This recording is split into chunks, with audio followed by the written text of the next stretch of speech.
Sarve bhavantu sukhinah, sarve santu niramayah, sarve bhadrani pashyantu, ma kaschid dukkha bhag bhavet. Om Shanti Shanti Shanti. Hari Om Tat Sat. May all be happy. May no one suffer from diseases. May people see only goodness everywhere, and may no one suffer. And may, by God's grace, peace reigns everywhere. Good morning, friends. The subject of my talk this morning is yoga according to Swami Vivekananda. Many of you who are not of Indian origin, that means who are not from India, they will wonder, what is this yoga? It is a Sanskrit word. And Sanskrit, among all the ancient languages, has the largest vocabulary. And it is also very strange that every word has so many different meanings. And for every idea there are so many words in Sanskrit.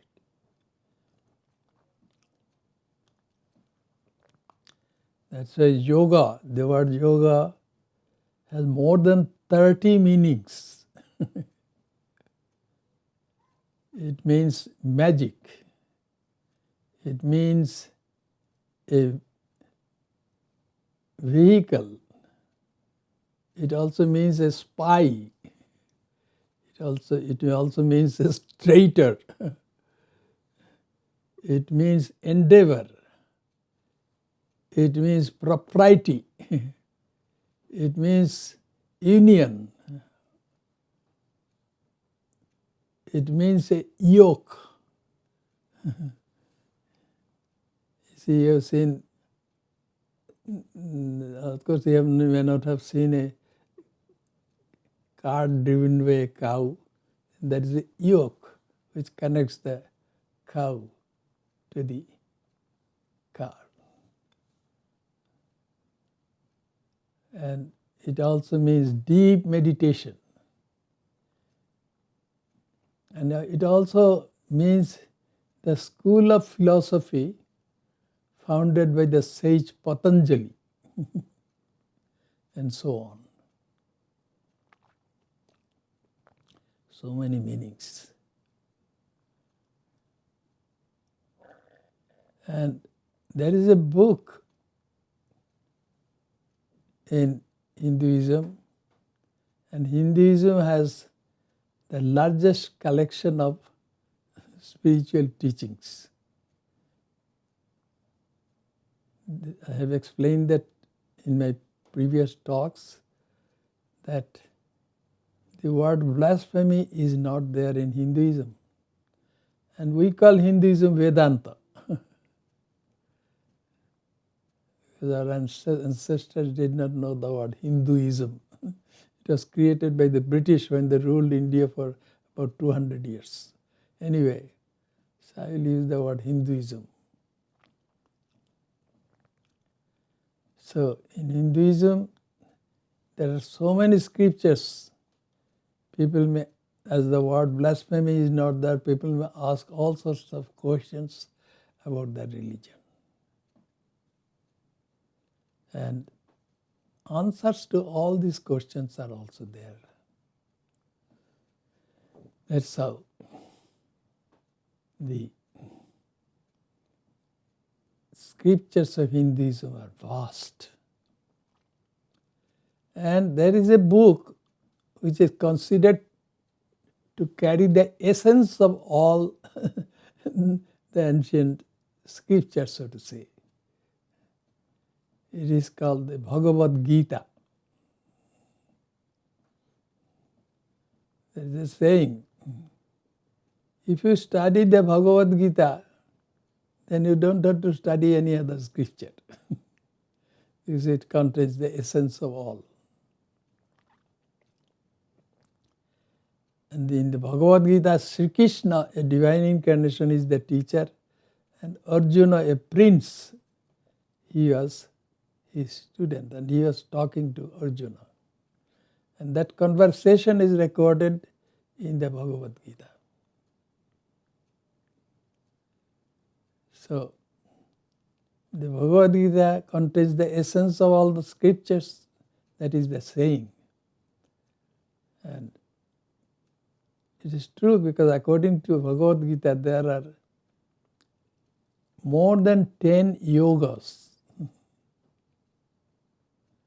There is 10 methods with the help of which we can have communion with the divinity or the ultimate truth. And among these 10 yogas in the Bhagavad Gita,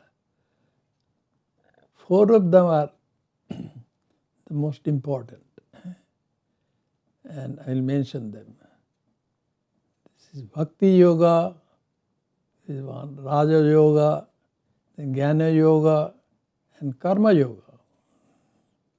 These 4 are very important. Bhakti Yoga is the path of devotion with the help of which we can have communion with the ultimate reality or divinity. Raja Yoga is a method with the help of which we know how to control our minds and concentrate our minds, and with such concentrated minds we can have the glimpse of divinity. And then Jnana Yoga is meant for only those ultra-rational peoples. To them only reason is important and nothing else. And it is to help them to know the ultimate reality. And Karma Yoga is meant for those who are very active by nature. They always have to be active. And they are taught how to perform actions selflessly, which will help them to experience the ultimate divinity or that ultimate truth or divinity or God. So many scholars in India have written the translation of this Bhagavad Gita, and they have written even commentaries on those translations. And there is one great scholar in India, he is no longer there. In the 19th century he was there. His name was Bal Gangadhar Tilak. He wrote a commentary on the Bhagavad Gita. There he calls the Bhagavad Gita Karma Yoga Rahasya, the mystery of performance of action. That is, he emphasizes Karma Yoga. He says that is the teaching of the Bhagavad Gita. Somebody else might say, no, Bhakti Yoga is the or the path of devotion is the main teaching of the Bhagavad Gita.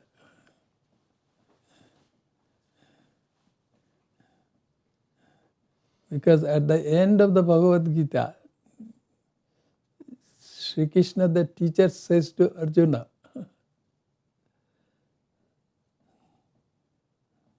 Sarva dharman parityajya mamekam sharanam braja. Aham tavam sarva papebhyo moksheshyami ma shuchaha.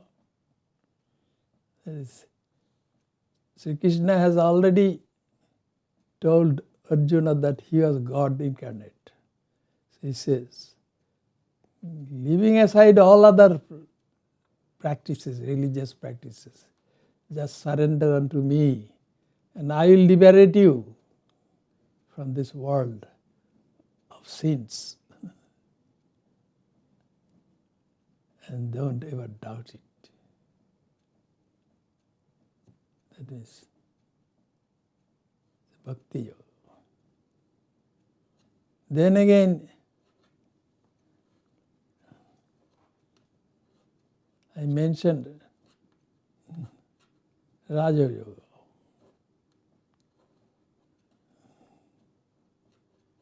This book on Raja Yoga has been written by a sage.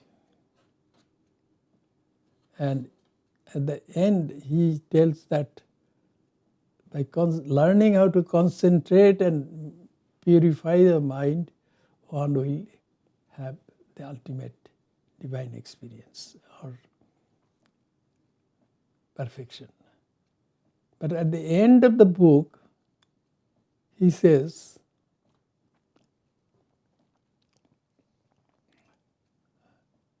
all these things can be achieved by surrendering to God. So, therefore, you see, many have interpreted the Bhagavad Gita differently. Some have emphasized the importance of Bhakti Yoga, some have emphasized the importance of Karma Yoga, some have emphasized the importance of Raja Yoga, some have emphasized the importance of Jnana Yoga. This is how it is. But other than all these yogas, there is one yoga which is very popular in America. It is Hatha Yoga. Those yogic postures are taught by many thousand young women in this country. That's what is written here in one of the books.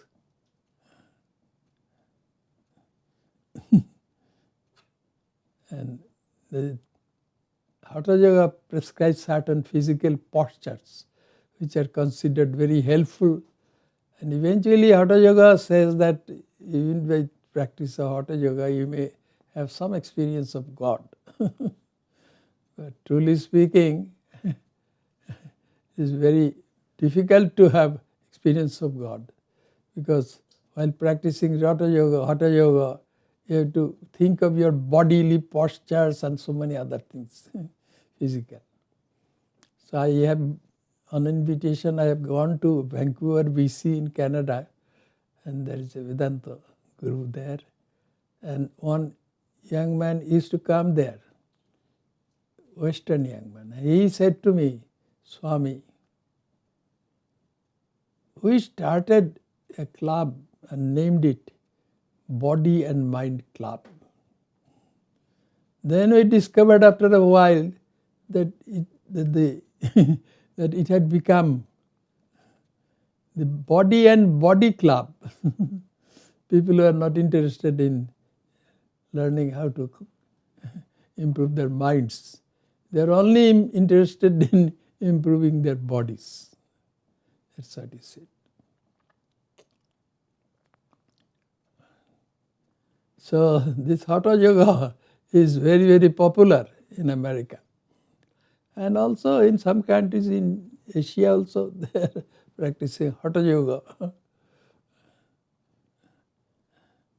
I practiced Hatha Yoga when I was a young man. I practiced all those postures. For about 10 years I practiced until I joined the Ramakrishna Order of monks. And while I was practicing Hatha Yoga, I met one gentleman. Actually, he was a monk. His name was Shivananda. And there are many Shivanandas, but he is one of them. And he used to live close to the city where I lived. He used to live near the city of Guwahati. There is a place called Kamakhya, very holy place. And there is a hill there which is called Umachala. And on the Umachala hill, he had his center, so to say, consisting of only one house. And I happened to visit that place once because I was curious to know about him. And then he might have been in his 40s or 50s, but his health was not that good. He was very lean and thin. And then, even though he wrote a book, in Bengali, the translation of that name of the book will be How to Cure Illnesses with the Practice of Hatha Yoga. But he had several illnesses. Could he cure them? Not really, because he died in his 50s, I think. So much for Hatha Yoga. And Sri Ramakrishna, the Divine Incarnation, and Swami Vivekananda also did not encourage the practice of Hatha Yoga. And there is a story in our scriptures. In the Chandogya Upanishad, there is a story. And the story goes like this. That is, in those days, people would be divided into two groups. Those who were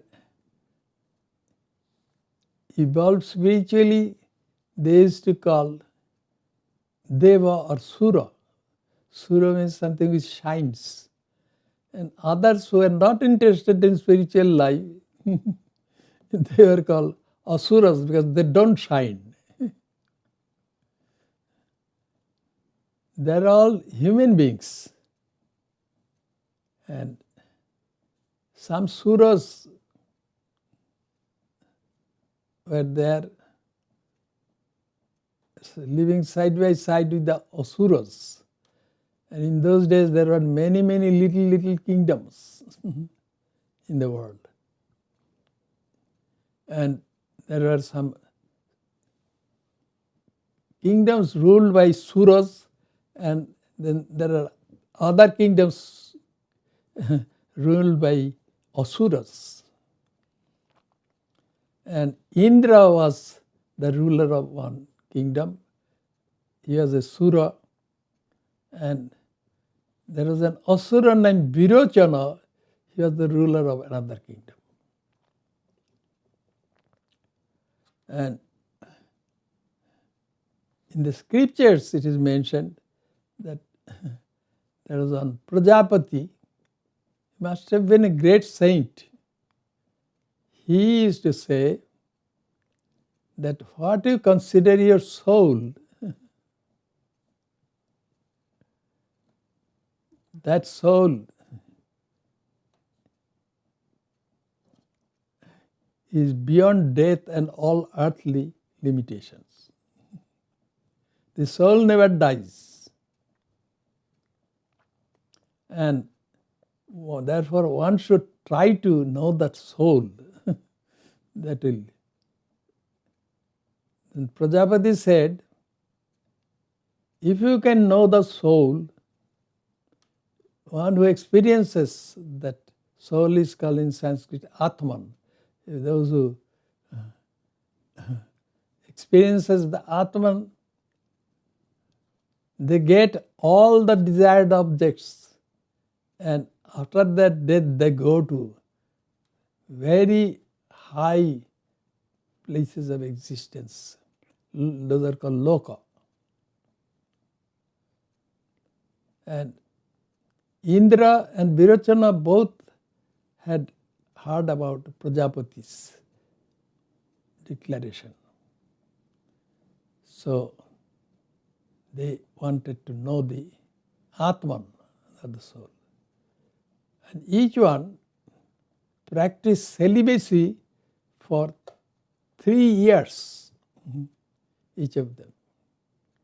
After practicing celibacy and going through spiritual practices, so to say, and they went to Prajapati. And then Prajapati wanted to teach them, but Virochana's mind was not spiritually oriented, even though he had practiced celibacy for 12 years. Indra's mind was evolved, more evolved. So that's why Prajapati gave them some advice about how to know that indwellings, Atman, a soul. But they both understood that teaching differently. And to teach them what the Atman is, Prajapati took them to a place where there is clean water, and the water, pools of water, and that those pools look like mirrors. And he said, look at your reflections. And they looked at the reflections. And they said, what do you see? Then they said, we see our bodies. Then Prajapati said, decorate yourself with ornaments and all those things, and then see your reflections. Then they both saw their own reflections. Then Prajapati asked them, what do you see now? They said, we see our bodies decorated with ornaments. Then Prajapati said, your Atman is there. He meant that the body is not the Atman, the body changes. You can change the body, but Atman is changeless, and that is inside you, but they couldn't understand. But Indra somehow understood that teaching. But Virochana thought that Prajapati had been teaching him that the body was Atman. Atman is divinity, body is divinity. So then he became a body worshipper. He went to his subjects and taught them that Atman is the body, physical body. And it is in his kingdom, I think, Hatha Yoga was developed. So, body worshipping is taught directly or indirectly by Hatha Yoga. That's why this yoga was not encouraged by Swami Vivekananda or Sri Ramakrishna. Then the subject of my talk is yoga according to Swami Vivekananda. What is yoga according to Swami Vivekananda? Yoga according to Swami Vivekananda is the union of the soul with the Supreme Soul, because the scriptures of Hinduism teach that divinity is the highest truth.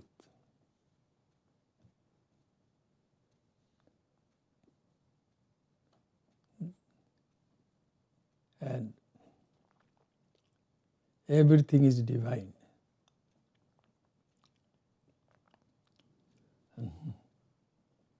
You are divine, I am divine, everything is divine, and that's what you call your soul. That is also divine. And the supreme spiritual knowledge is divinity. And these are called Mahabakyas in Hinduism. Aham Brahmasmi, I am divine. Tattamasi, you are divine. I am Atma Brahma, and what you consider the soul, that is also divine. And Prajnanam Brahma. The knowledge supreme is divinity. There cannot be any knowledge higher than that. So, Swami Vivekananda believed in that yoga which would teach this.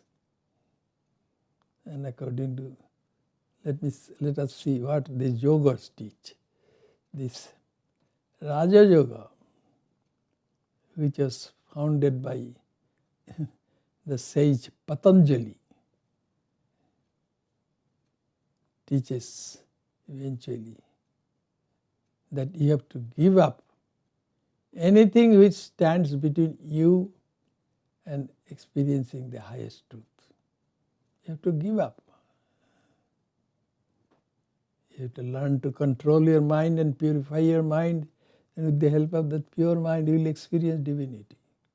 Anything which obstructs that, you have to give that up. You have to renounce it.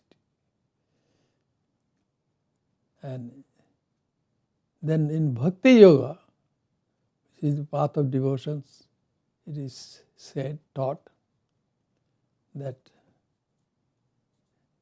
all the things that you have and all the activities that you perform, they have to be dedicated to God. That is, it is for the pleasure of God that you are doing all those things, not for your own sake. Say, student of Bhakti Yoga is taught that perform all your activities thinking that these are services to God.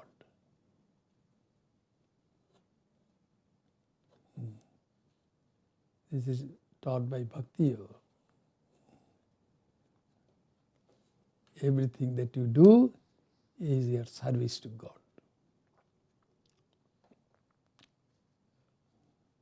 So your selfishness you have to abandon.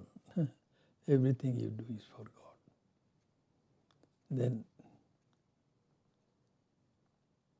in Karma Yoga also it is taught that you perform all your actions without expecting the fruits of such action for yourself. Perform all the actions unselfishly, and then you will eventually experience your divinity.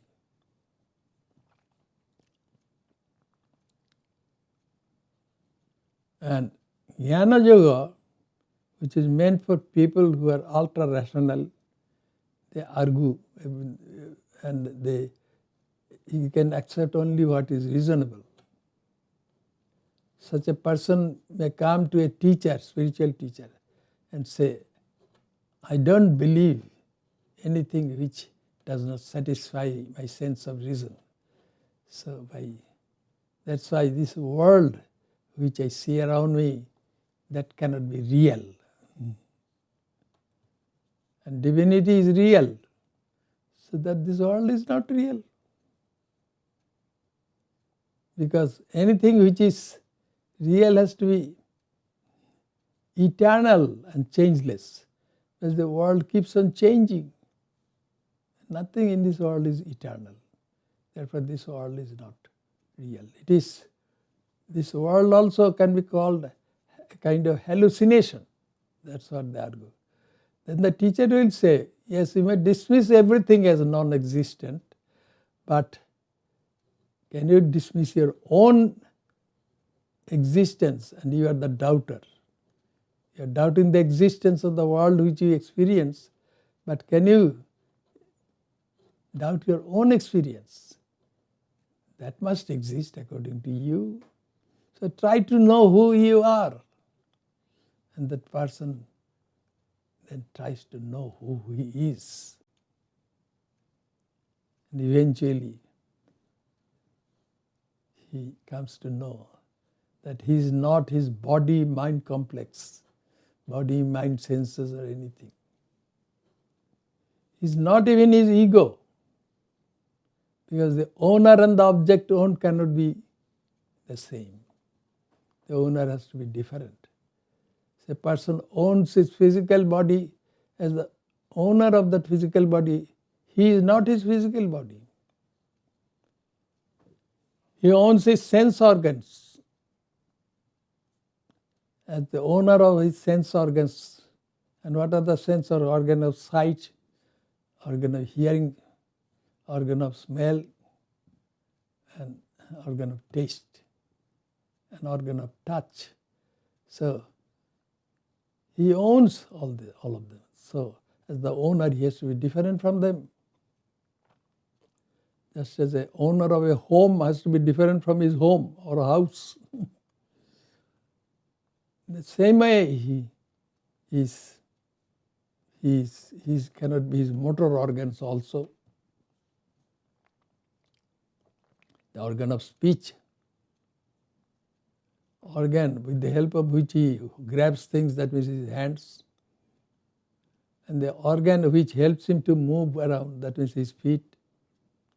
And the organ which helps him to get rid of the digested stuff in his stomach, that means his anus.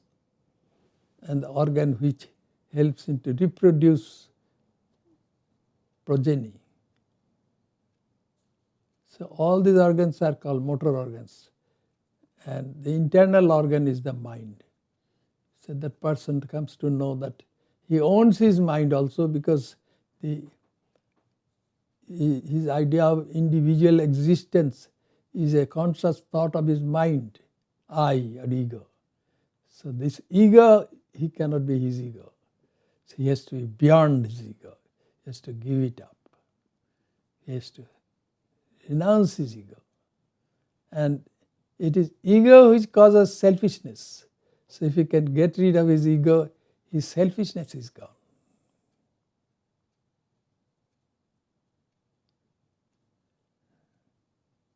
So when the selfishness is gone, then only divinity remains. That's why Swami Vivekananda thinks that according to each of these yogas,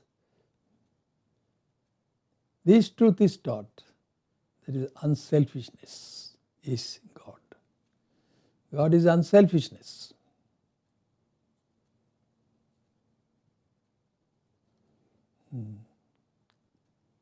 And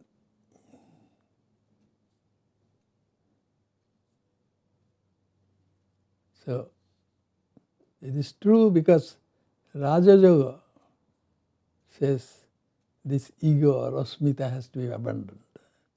Karma Yoga also teaches that the expectation of the fruits of one's action that has to be abandoned.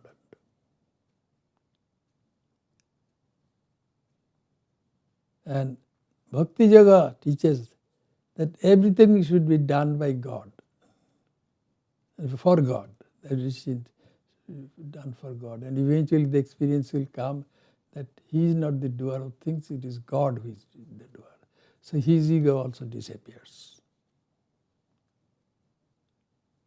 And as I have already explained, according to Jnana Yoga also, the idea of one's identity with his body-mind complex has to be given up. So that means being unselfish.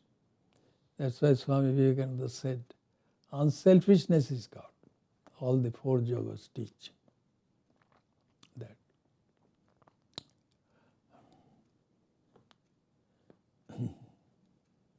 And Swami Vivekananda therefore says that each soul is potentially divine, and the goal is to manifest this divine within by controlling nature, external and internal. Then he said, do this either by work, that is by karma yoga, or worship, that means bhakti yoga, or psychic control, that means raja yoga, and philosophy, that means jnana yoga. By one or more or all of these, and be free. This is the whole of religion. This is what Swami Vivekananda says. Beautiful idea. We are all divine, whether we know it or not. Once one person came to the divine incarnation, Sri Ramakrishna, and said, our scriptures said that we are divine, but how come I don't experience that I'm God? And Sri Ramakrishna said, whether you experience it or not, you are God. Yes. And we are like so many waves in the ocean of divinity. Divinity is eternity,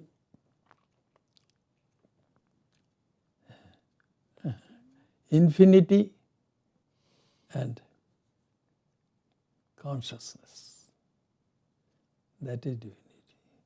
These are some words with the help of which the sages want to describe the indescribable divinity. Yeah, divinity is what? Abang manaso gocharam. It cannot be described through words.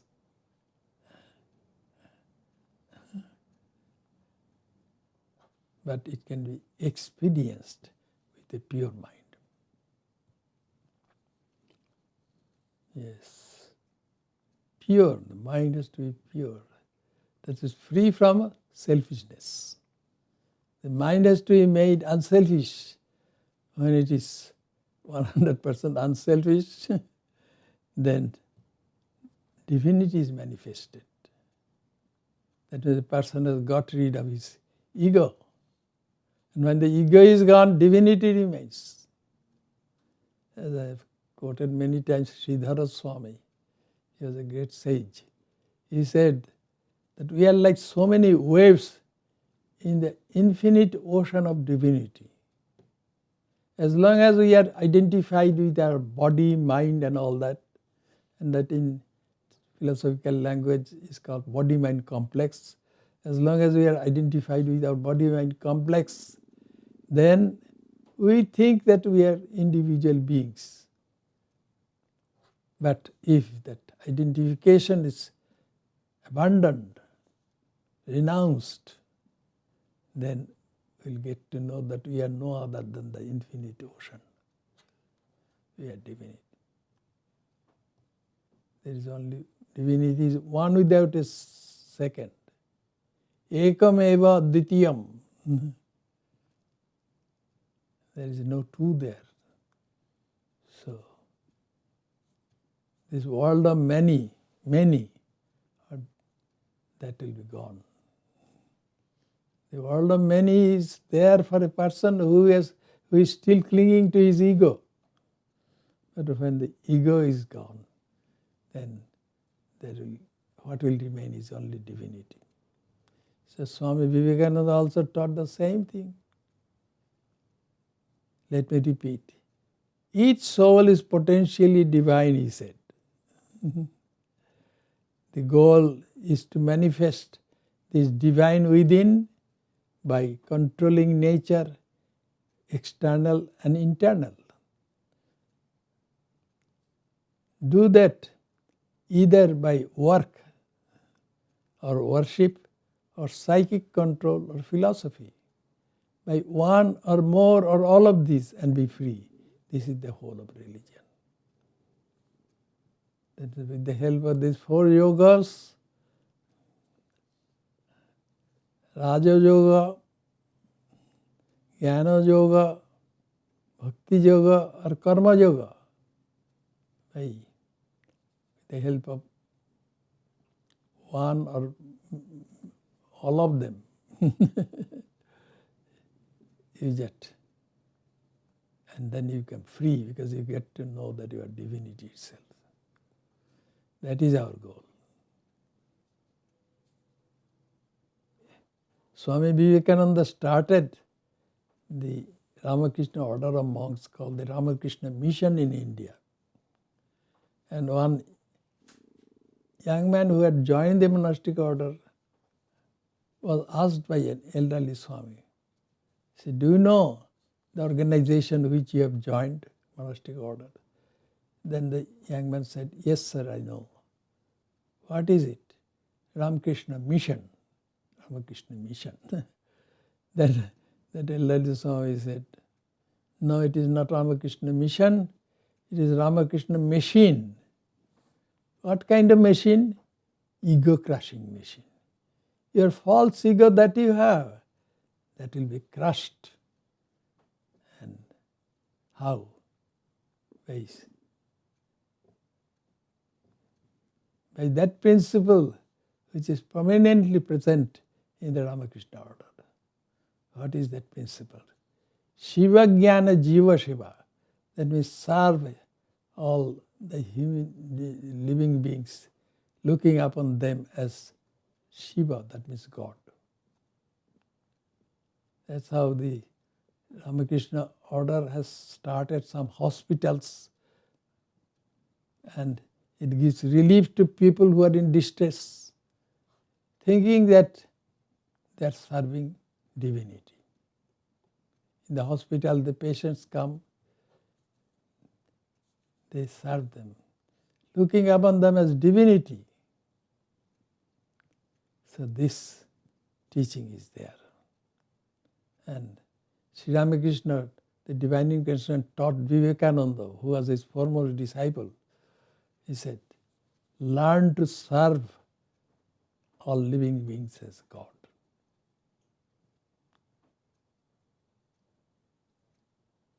So this is a great teaching, and Swami Vivekananda understood it. That's how he said any of these four yogas can help us to experience divinity. So these four yogas are important.